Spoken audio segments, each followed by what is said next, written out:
মোৰ স্বৰচিত কবিতা। কবিতাৰ শিৰোনাম মা। মা মা মা তুমি মোৰ মা, বুকুৰ উমেৰে ডাঙৰ কৰিলা। কোমলীয়া গালত কিমান যে চেনেহৰ চুমা আঁকি দিয়া। মা মা মা তুমি মোৰ মা, পশ্চিমৰ আকাশত ডুবু ডুবু বেলি, মাৰ কোলাতে ভাঙো ঘুমটি, বুকুৰ উমেৰে সাৱটি লোৱা।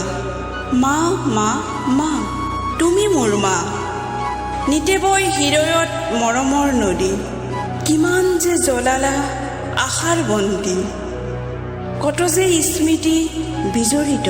মা মা মা মা তুমি মোৰ মা, মা মা মা তুমি মোৰ মা, মা মা মা তুমি মোৰ মা। ধন্যবাদ।